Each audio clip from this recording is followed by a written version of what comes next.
ఆశ్చర్యకరమైన దేవుని ప్రశస్త నామములో గడిచిన కాలమంతా దేవుడు మనలను అందరినీ కూడా సజీవమైన రెక్కల చాటున దేవుడు మనలను ఎంతగానో కాపాడి మరలా ఈ 2026వ సంవత్సరం మరి నూతన సంవత్సరములో జనవరి మాసములో ఈ 4వ ఆదివారం, ఈ పునరుద్ధానపు ఆదివారం వేళ, ఈ పగటి వేళ అంతా కూడా మన మందిరాల్లో ఆరాధనలో పాలుపంపులు పొంది మరలా ఈ రాత్రి వేళ 7 గంటల సమయములో యూట్యూబ్లోను ఫేస్బుక్లో ఈ లైవ్ ప్రత్యక్ష ప్రసారాన్ని వీక్షిస్తున్న మా ప్రియమైన సహోదరులందరికీ పేరు పేరున నా హృదయపూర్వకమైన వందనాలు తెలియపరుస్తున్నాను. మన దేవుడు చాలా గొప్పవాడు.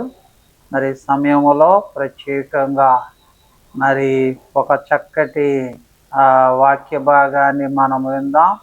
మొదటిగా ప్రార్థన చేసుకుని దేవుని యొక్క వాక్యాన్ని విందాం. ప్రస్తుత కాలంలో మెయిన్స్ ఎగ్జామ్స్ జరుగుతున్నా ఎవరైతే పరీక్షలు రాస్తున్నారో వారి నిమిత్తం ప్రత్యేకంగా సంఘములో ప్రార్థన చేస్తున్నాను. దేవుడు వారికి మంచి తెలివిని జ్ఞానం ఇవ్వాలని, అలాగే 10th క్లాస్ ఎగ్జామ్ రాస్తున్న వారికి, అలాగే ఇంటర్మీడియట్ పరీక్షలు రాస్తున్న వారిని బట్టి కూడా ప్రత్యేకంగా ప్రార్థన చేస్తున్నాం. మీ ప్రార్థన అవసరతలు దయతో మాకు తెలియపరచండి. తప్పనిసరిగా మీకోసం ప్రార్థన చేస్తాను.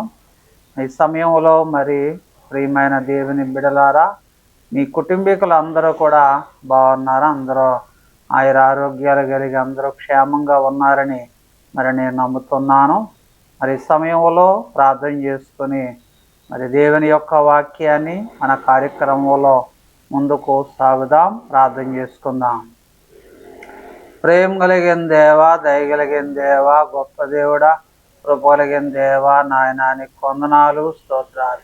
జీవము కలిగిన దేవా, జీవాధిపతి అనే నీకు వందనాలు, స్తోత్రాలు ప్రభా మేము చెల్లిస్తున్నాము. నాయన ప్రభా, గడిచిన కాలమంతా సజీవమైన రెక్కల చాటున మమ్మల్ని మీరు ఎంతగానో కాపాడి ప్రభువా, ఈ నూతన సంవత్సరములో జనవరి మాసములో ప్రభువా మరి 4వ ఆదివారం, ఈ పునరుద్ధానపు ఆదివారం వేళ ప్రభువా నాయన ఈ ప్రత్యక్ష ప్రసారములో ప్రభువా ఈ వాక్యాన్ని ధ్యానించడానికి ఎంతో కృపా కనికరముల నాయన మీరు చూపించారు. జనాన ప్రార్థనలో మీరుండండి, వాక్య ధ్యానములో మీరుండండి, సహాయం చేయండి.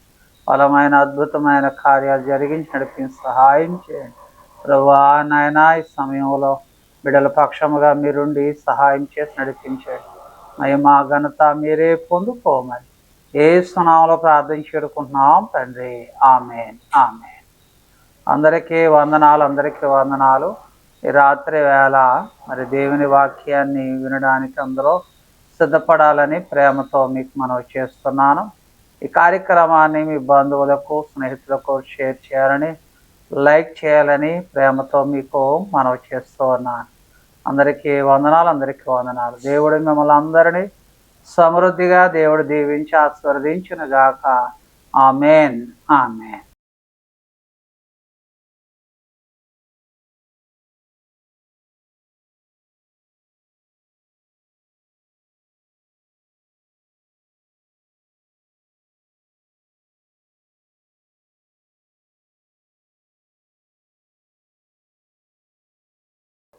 ఆశ్చర్యకరమైన దేవుని ప్రశస్త నామములో రాత్రి ఈ లైవ్ ప్రత్యక్ష ప్రసారాన్ని వీక్షిస్తున్న మా ప్రియులందరికీ కూడా మరొకసారి నా హృదయపూర్వకమైన వందనాలు తెలియపరుస్తున్నాను. ప్రియమైన దేవుని బిడ్డలారా, ఈ రాత్రి వేళ దేవుని యొక్క వాక్య భాగాన్ని శ్రద్ధగా భయభక్తులు కలిగి వాక్య భాగాన్ని మనము విందాం. దేవుని యొక్క వాక్య భాగాన్ని వినే ముందు మనం అందరము కూడా మన 2 చేతులు పైకెత్తి దేవుని నామానికి స్తోత్రాలు చెల్లిద్దాం. హల్లెలూయా, హల్లెలూయా. బైబిల్ ఉన్నవారందరూ కూడా ఈ రాత్రి వేళ మరి దేవుని యొక్క వాక్య భాగాన్ని మనం చదువుకుందాం. మరి దినవృత్తాంతముల 2వ గ్రంథం 6వ అధ్యాయం 20వ వచనములో ఉన్న వాక్య భాగాన్ని చదువుతున్నాను. నీ సేవకులు ఈ స్థలము తట్టు తిరిగి చేయు విన్నపములను వినుటకై నా నామమున అచ్చట ఉంచెదనని నీవు సెలవిచ్చిన స్థలమునున్న ఈ మందిరం మీద నీ కనుదృష్టి రాత్రింబగళ్ళు నిలుచునుగాక అని మరి దావీదు ఈ మాటలను ఆయన సెలవిస్తూ ఉన్నాడు. దేవుని మందిరాన్ని కట్టిన తర్వాత దేవుని మందిరములో జనులందరూ కూడా కూడినప్పుడు జ్ఞాని అయిన సొలొమోను గారు చక్కటి మాటలను తెలియపరుస్తున్నాడు. దేవుని మందిరం మీద అంట యెహోవా కనుదృష్టి అంట రాత్రింబగళ్ళు కూడా నిలిచి ఉన్నదని సొలొమోను గారు చెప్తున్నారు. అలాగే దేవుని మందిరములో దేవుని యొక్క సేవకులు చేయుచున్న ఆ విన్నపాలన్నీ కూడా దేవుడు వినుటకై ఆయన నామమున ఆయన పూజ అచ్చట ఉంచెదడని సెలవిచ్చినట్టుగా బైబిల్లో మనం చూస్తున్నాం. కనుక ఈ రాత్రి వేళ యెహోవా కనుదృష్టి దేవుని యొక్క మందిరములో నిలిచి మరి దేవుని యొక్క మందిరములో మనం చేయుచున్న విన్నపాలు కానీ, స్తుతులు కానీ, ప్రార్థనలు కానీ, దేవుని యొక్క వాక్యం కానీ ప్రతి దాని మీద కూడా యెహోవా కనుదృష్టి సమృద్ధిగా నిలిచి రాత్రింబగళ్ళు రాత్రి పగలు యెహోవా కనుదృష్టి అంట దేవుని మందిరములో నిలిచి వారందరినీ ఆశీర్వదించినట్టుగా బైబిల్లో మనం చూస్తున్నాం. యెహోవా కనుదృష్టి రాత్రింబగళ్ళు కూడా నిలిచినట్టుగా బైబిల్లో మనం చూస్తున్నాం. ప్రియమైన సహోదరులారా, ఈ రాత్రి వేళ దేవుని యొక్క వాక్య భాగములో నుంచి యెహోవా కనుదృష్టి ఎవరెవరి మీద ఉంటుందనేది దేవుని వాక్యాన్ని బట్టి శ్రద్ధగా భయభక్తులు కలిగి వాక్య భాగాన్ని విందాం. కీర్తన భాగములో నుంచి 33వ కీర్తన 19వ వచనములో ఉన్న వాక్య భాగాన్ని చదువుతున్నాను. కీర్తన భాగములో నుంచి 33వ కీర్తన 19వ వచనములో ఉన్న వాక్యాన్ని. యెహోవా దృష్టి ఆయన యందు భయభక్తులు గలవారి మీద, ఆయన కృప కొరకు కనిపెట్టుకొని వారి మీద నిలుచుచున్నది అని బైబిల్లో చెప్తున్నారు. యెహోవా కనుదృష్టి ఎవరి మీద నిలిచి ఉంటుందంటే యెహోవా యందు భయభక్తులు గలవారి మీద ఆయన కనుదృష్టి నిలిచి ఉంటారు. ఆయన కనుదృష్టి నిలిచి ఉన్నప్పుడు మనం చేయుచున్న ప్రార్థనలు కానీ, ప్రార్థన విన్నపాలు కానీ, స్తుతి ఆరాధన కానీ, దేవుని యొక్క వాక్య ధ్యానాలు కానీ అన్నీ కూడా ఎందుకంటే ఆయన మీద నిలిచి ఉంటుందని దేవుని యొక్క వాక్య భాగములు ఆయన సెలవిస్తూ ఉన్నాడు. పరిశుద్ధ గ్రంథములో ఆదికాండం 22వ అధ్యాయం 12వ వచనములో ఉన్న వాక్య భాగాన్ని చదువుతున్నాను. అక్కడ ఒక చక్కటి మాట బైబిల్లో మనకి కనబడుతూ ఉంది. ఆదికాండం 22వ అధ్యాయం 12వ వచనములో ఉన్న వాక్యాన్ని.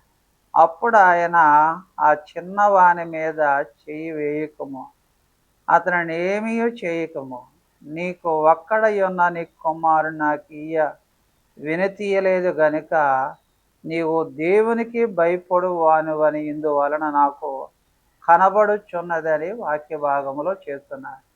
అబ్రహాము యెహోవా యందు భయభక్తులు కలిగి ఉన్నాడు గనుక అబ్రహాముని దేవుడు ఎంతగానో ఆశీర్వదించినట్టుగా బైబిల్లో చూస్తున్నాం.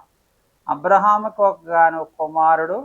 దేవుడు అబ్రహాము కుమారుణ్ణి బలిగా అడిగినప్పుడు అబ్రహాము దేవునికి బలిగా ఇవ్వడానికి ముందుకు వెళ్ళాడు కానీ ఏమాత్రం కూడా వెనుతీయలేదు గనుక అబ్రహాముని దేవుడు చూచి దేవుడు చెప్పిన మాట ఏమిటంటే, అబ్రహామా నీవు దేవునికి భయపడు వాడు అని ఇందువలన నాకు కనబడుచున్నది అని వాక్య భాగములో చెప్తున్నాడు.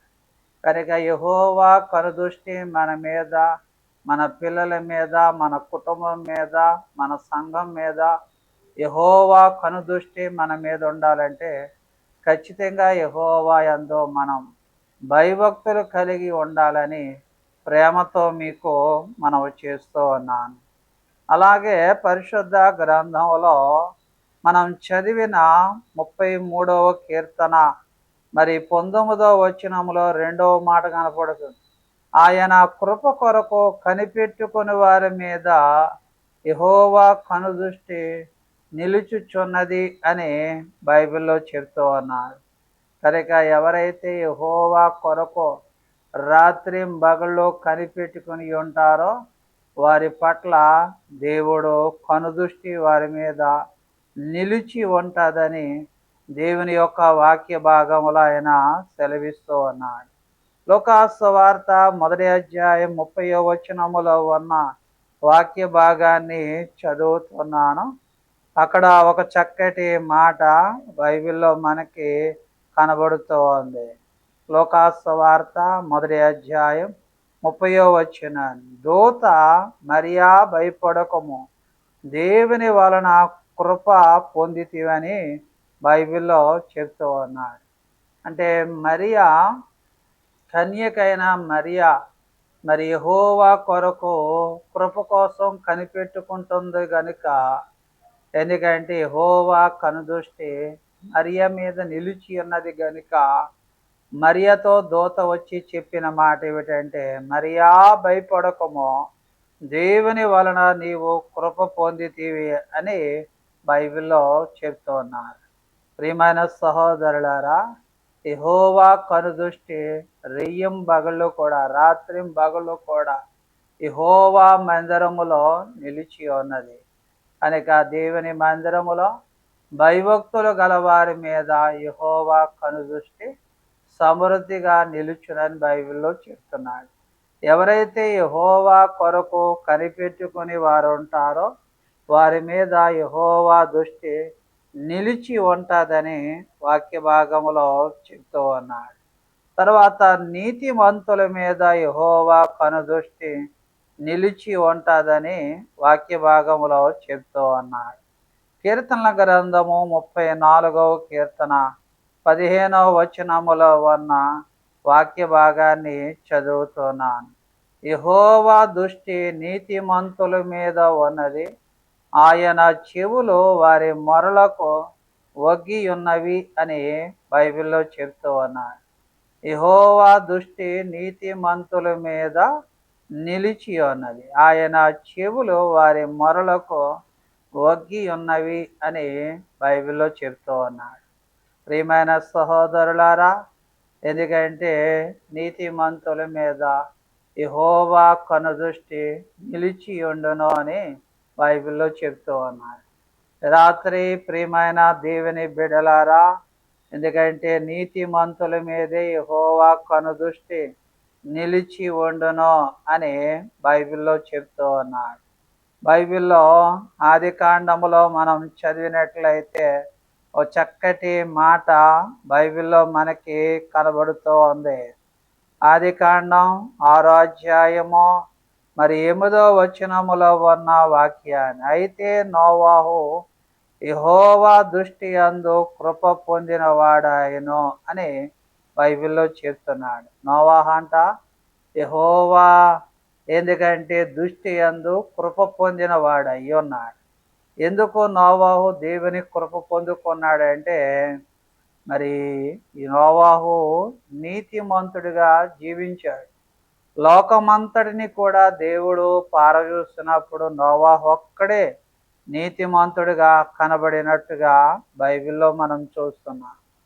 కనుక ఈ రాత్రి ప్రియమైన సహోదరులారా, యెహోవా కనుదృష్టి దేవుని మందిరములో నిలిచి ఉన్నది గనుక దేవుని మందిరములో మనం నీతిమంతులుగా జీవించాలని, నోవాహు వలె నీతిమంతులుగా జీవించినప్పుడు యెహోవా కనుదృష్టి మన మీద నిలుచునుగాకని పరిశుద్ధ గ్రంథములో బైబిల్లో మనకి సెలవిస్తూ ఉన్నాడు.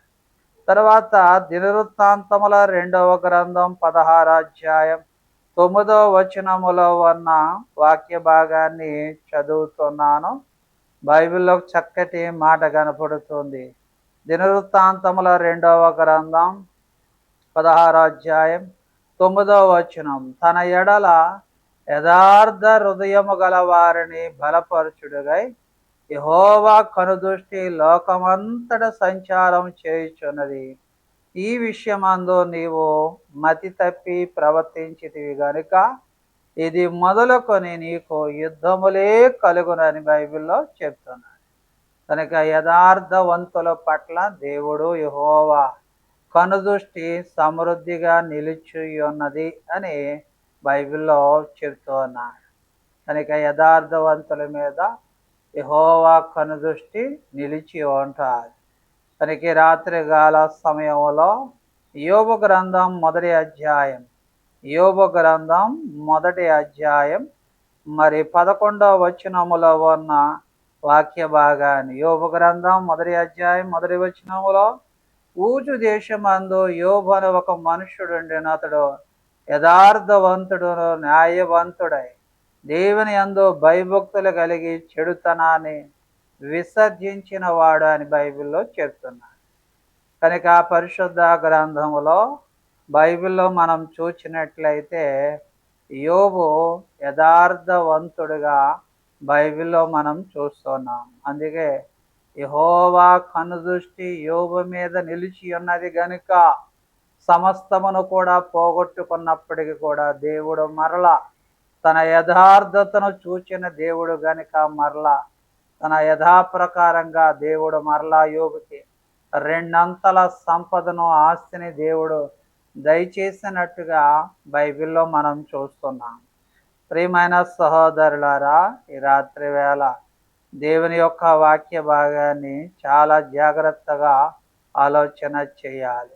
ఏదేమైనప్పటికీ కూడా దేవుని యొక్క మందిరములో నీవు నేను మనమందరము కూడా యథార్థమైన హృదయం కలిగి ఉంటే దేవుని యొక్క కనుదృష్టి తప్పక మన మీద నిలిచి ఉంటుంది. కనుక దేవుని కనుదృష్టి మన మీద నిలిచి ఉన్నప్పుడు మనము, ఎందుకంటే ప్రార్థన విన్నపాలు చేసిన, స్తుతి ఆరాధన చేసిన, దేవుని వాక్యాన్ని ధ్యానించిన, ఎందుకంటే దేవుడు మన పట్ల ఉండి అనేకమైన గొప్ప కార్యాలను ప్రభు జరిగిస్తూ ఉంటాడు. తర్వాత దీనుని పైన ఆయన కనుదృష్టి ఉంటుందని పరిశుద్ధ గ్రంథములో బైబిల్లో చెప్తూ ఉన్నాడు. యెషయా గ్రంథం 66వ అధ్యాయం 2వ వచనములో ఉన్న వాక్య భాగాన్ని చదువుతున్నాను. యెషయా గ్రంథం 66వ అధ్యాయం 2వ వచనం. అవన్నీ నా హత్యకృత్యములు, అవి నా వలన కలిగినవి. యెహోవా సెలవిచ్చుచున్నాడు, ఎవడు దీనుడై నలిగిన హృదయము గలవాడై నా మాట విని వణుకుచుండును వానినే నేను దృష్టి ఉంచుచున్నాను అని బైబిల్లో చెప్తున్నారు. ఎవరైతే దీనుడుగా ఉండి విరిగి నలిగిన హృదయము గలవాడై ఉంటాడో, నా మాట విని వణుకుచుండును వానినే నేను దృష్టి ఉంచుచున్నాను అని బైబిల్లో చెప్తూ ఉన్నాడు. కనుక పరిశుద్ధ గ్రంథములో, కీర్తనల గ్రంథములో 86వ కీర్తన 1వ వచనములో ఉన్న వాక్య భాగాన్ని చదువుతున్నాను. అక్కడ ఒక చక్కటి మాట బైబిల్లో కనబడుతూ ఉంది. యెహోవా, నేను దీనుడను దరిద్రుడను, చెవియొగ్గి నాకు ఉత్తరమిమ్మో అని 86వ కీర్తనలో 1వ వచనములో ఈ మాటలను ఆయన తెలియపరుస్తూ ఉన్నాడు. కనుక దేవుని యొక్క మందిరములో మరి దీనుడుగా తాను తగ్గించుకున్నప్పుడు యెహోవా కనుదృష్టి మన మీద ఉంటుంది. కనుక దేవుని యొక్క కనుదృష్టి మన మీద ఉన్నప్పుడు మనం ఏ విన్నపాలు చేసినా, ఏ స్తుతి ఆరాధన చేసినా, ఏ వాక్యాన్ని ధ్యానించినా దేవుడు మన కనుదృష్టి మన మీద నిలిచి ఉన్నది. కనుక దేవుడు అనేకమైన గొప్ప కార్యాలను ఏం చేస్తాడంటే ప్రభు జరిగిస్తూ ఉంటాడు. రాత్రి వేళ యెహోవా కనుదృష్టి మన మీద నిలిచిని ఉండునుగా కానీ బైబిల్లో మనం చెప్తూ ఉన్నాడు. తర్వాత బైబిల్లో యెషయా గ్రంథం 66వ అధ్యాయం 2వ వచనములో అవన్నీ నా హత్యకృత్యములు, అవి నా వలన కలిగినవి. యెహోవా సెలవిచ్చుచున్నాడు, ఎవడో దీనుడై నలిగి నలిగిన హృదయము గలవాడై నా మాట విని వణుకుచుండును వానినే నేను దృష్టి ఉంచుదనని బైబిల్లో చెప్తున్నారు. ఎవరైతే మరి దేవుని మాటను వింటారో వారి పట్ల యెహోవా కనుదృష్టి వారి మీద నిలుచును గాకని బైబిల్లో చెప్తూ ఉన్నాడు. కనుక మనం దేవుని మాట వినాలని ప్రేమతో మీకు మనవి చేస్తూ ఉన్నాను. యెహోషువ గ్రంథం 5వ అధ్యాయం 6వ వచనములో ఉన్న వాక్య భాగాన్ని, యెహోవా మనకు ఏ దేశమును ఇచ్చేదనని వారి పితరులతో ప్రమాణం చేసెనో పాలు తేనెలు ప్రవహించు ఆ దేశమున తాను వారికి చూపింపవలెనని యెహోవా ప్రమాణము చేసి ఉండెను గనుక ఐగుప్తులో నుండి వచ్చిన ఆ యోధులందరూ యెహోవా మాట వినకపోయినందున వారు నశించే వరకు ఇశ్రాయేలులను 40 సంవత్సరముల అరణ్యములో సంహరించుచూ వచ్చిరి అని బైబిల్లో చెప్తున్నారు. తనకి రాత్రి పరిశుద్ధ గ్రంథములో ఇశ్రాయేలు ప్రజలు దేవుని మాట వినకపోవడం ద్వారా, ఎందుకంటే అరణ్యములో వారందరినీ సంహరించబడినట్టుగా బైబిల్లో చూస్తున్నాం. దేవుని మాట విన్న నూను కుమారుడైన యెహోషువ, ఎందుకంటే యెఫున్నా కుమారుడైన కాలేబుని దేవుడు పాలు తేనెలు ప్రవహించే దేశంలో వారిని చేర్చినట్టుగా బైబిల్లో చూస్తున్నాం. చేత యెహోవా మాట వినడము ద్వారా, ఎందుకంటే దేవుడు వారి పట్ల అనేకమైన గొప్ప కార్యాలను ప్రభు చేసి ఉన్నాడని దేవుని యొక్క వాక్య భాగములో ఆయన సెలవిస్తూ ఉన్నాడు. తర్వాత ఎవరైతే దేవుని మందిరములో కన్నీరు కార్చి ప్రార్థన చేస్తారో దేవుడు వారి ప్రార్థన ఆలకించి యెహోవా కనుదృష్టి వారి మీద నిలిచి ఉండునుగాక అని బైబిల్లో చెప్తూ ఉన్నాడు. రాజుల 2వ గ్రంథము 20వ అధ్యాయం మరి 3వ వచనం 5వ వచనములో ఉన్న వాక్య భాగాన్ని చదువుతున్నాను. యెహోవా యథార్థ హృదయుడై సత్యముతో నీ సన్నిధిని నేనెట్లు నడుచుకుంటునో నీ దృష్టికి అనుకూలముగా సమస్తమును నేనెట్లు జరిగింతునో కృపతో జ్ఞాపకం చేసుకోమని హిజ్కియా కన్నీళ్లు విడిచుచు యెహోవాను ప్రార్థించెను. హిజ్కియా ఎందుకంటే మరణకరమైన రోగంతో బాధపడుతున్నప్పుడు కన్నీళ్లు విడిచి ప్రార్థించినప్పుడు హిజ్కియా ప్రార్థన దేవుడు వినినట్టుగా చూస్తున్నాం. అంటే యెహోవా కనుదృష్టి హిజ్కియా మీద ఉంది. ఎందుకు హిజ్కియా మీద ఉందంటే హిజ్కియా కన్నీళ్లు విడిచుచు దేవుని మందిరములు ఏం చేస్తున్నాడంటే ప్రార్థన చేస్తున్నాడు. ప్రార్థన చేయడం ద్వారా యెహోవా కనుదృష్టి ఎవరి మీదకి వచ్చిందంటే హిజ్కియా మీదకి వచ్చినట్టుగా బైబిల్లో చూస్తున్నాం. దానికి జవాబు కనపడుతుంది.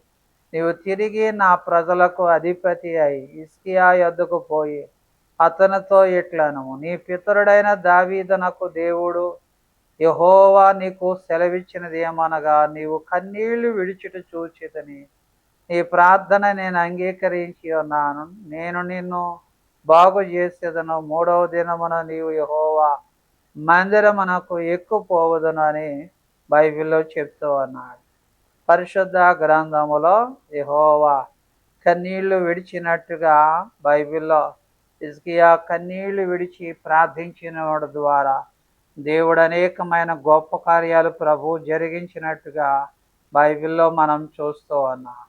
యెషయా గ్రంథం 38వ అధ్యాయం 4వ వచనములో ఉన్న వాక్య భాగాన్ని చదువుతున్నాను.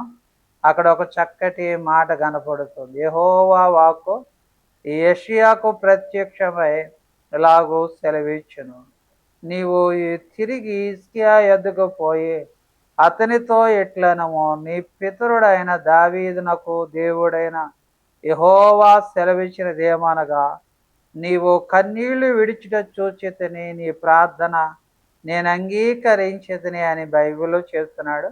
ఇంకా 15 సంవత్సరాల ఆయుష్ నీకు ఇచ్చేదనని బైబిల్లో చెప్తూ ఉన్నాడు. కనుక యెహోవా కనుదృష్టి హిజ్కియా మీద దేవుని కనుదృష్టి ఉంది గనుక దేవుడు హిజ్కియాకి ఇంకా 15 సంవత్సరాలు ఆయుష్ను పెంచినట్టుగా బైబిల్లో మనం చూస్తున్నాం. చేత యెహోవా కనుదృష్టి మన మీద, మన పిల్లల మీద, మన కుటుంబాల మీద సమృద్ధిగా ఉండునుగాక. దేవుడు ఈ కొద్ది వాక్య భాగాన్ని మనందరి వినికుడిలో ప్రభు దీవించి ఆస్వాదించునుగాక. ఆమేన్. అందుకే బైబిల్లో చెప్తున్నాడు, భయభక్తులు కలిగి ఉండాలి, అలాగే దేవుని కృప కోసం కనిపెట్టుకుంటా ఉండాలి. నీతిమంతుల మీద ఆయన కనుదృష్టి ఉంటుంది. యథార్థ హృదయం గల వారి మీద కనుదృష్టి ఉంటుంది. దీనుల మీద కనుదృష్టి ఉంటుంది. దేవుని మాట వినని వారి మీద కనుదృష్టి ఉంటుంది. కన్నీళ్లు కార్చి ఎవరైతే ప్రార్థన చేస్తారో దేవుని యొక్క కనుదృష్టి వారి మీద నిలిచి ఉంటారు. కనుక దేవుడి కొద్ది వాక్య భాగాన్ని మనందరి వెనుకడలో ప్రభు దీవించి ఆస్వాదించునుగాక. ఆమె ప్రార్థన చేసుకో. ప్రేమ కలిగిన దేవా, దయగలిగిన దేవా, గొప్ప దేవుడా, కృప కలిగిన దేవా, పరిశుద్ధుడు అయిన దేవానికి వందనాలు, స్తోత్రాలు. జీవము కలిగిన దేవా, జీవాధిపతి అనే యేసయ్యానికి వందనాలు, స్తోత్రాలు. ఈ రాత్రి వేళ మీ వాక్యాన్ని విన్నాం. వినని వాక్యాన్ని మా హృదయంలో భద్రపరుచుకుని వాక్యానుసారంగా జీవించడానికి సహాయం చేయండి. బలమైన అద్భుతమైన కార్యాలు జరిగించండి నాయన. ఈ రాత్రి వేళ మీ కృప చూపించి సహాయం చేయండి. మహిమా ఘనత మీరే పొందుకోమని యేసు నామములో ప్రార్థించి వేడుకుంటున్నాను తండ్రి. ఆమేన్. మన తండ్రి అయిన దేవుని ప్రేమయు, కుమారుడైన క్రీస్తు వారి కృపయు, పరిశుద్ధాత్మ అన్యోన్యమైన సహవాసము చేరి వచ్చిన మనకు మన వారందరికీ ఆయన ఆత్మ సదాకాలం నడిపించునుగాక. ఆమేన్. ఆమేన్. అందరికీ వందనాలు, అందరికీ వందనాలు. రాత్రి లైవ్ ప్రత్యక్ష ప్రసారాన్ని వీక్షించిన వారందరికీ ప్రత్యేకమైన వందనాలు. ఈ కార్యక్రమాన్ని షేర్ చేయండి. మీ బంధుమిత్రులకు షేర్ చేయాలని, లైక్ చేయాలని, మా ఛానల్ని సబ్స్క్రైబర్ చేయకపోతే రాత్రి ఆ ఛానల్ని సబ్స్క్రైబర్ చేయాలని ప్రేమతో మీకు మనవి చేస్తాను. అందరికీ వందనాలు, అందరికీ వందనాలు.